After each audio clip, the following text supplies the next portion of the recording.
अस्सलाम वालेकुम वरहमतुल्लाहि वबरकातुहू। उम्मीद है कि तमाम दोस्त अहबाब खैरियत से होंगे। आज हम व्लॉग शुरू कर रहे हैं मदीना पाक में। तमाम दोस्त अहबाब से गुजारिश है कि हमारे चैनल को सब्सक्राइब और लाइक करें। ये देखें, ये मदीना पाक मस्जिद नबी के सामने 316 नंबर गेट के सामने हम पहुंच गए हैं। और ये कबूतर बैठे हुए हैं, लोग इनको दाना वगैरह और बाजरी वगैरह डाल रहे हैं और कबूतर बड़े शौक से खा रहे हैं। सब दोस्तों आप देख सकते हैं।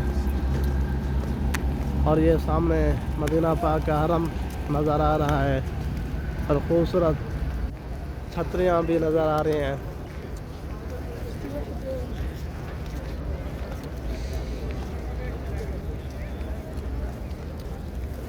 कुछ लोग जा रहे हैं अंदर, कुछ लोग नमाज़ पढ़ के वापस आ रहे हैं। ये है 316 नंबर गेट। इधर से हम रोज़ाना जाते हैं ड्यूटी पे, ड्यूटी करते हैं। 8 घंटे की हमारी ड्यूटी है। मस्जिद नबी में ड्यूटी करते हैं। ये देख लें,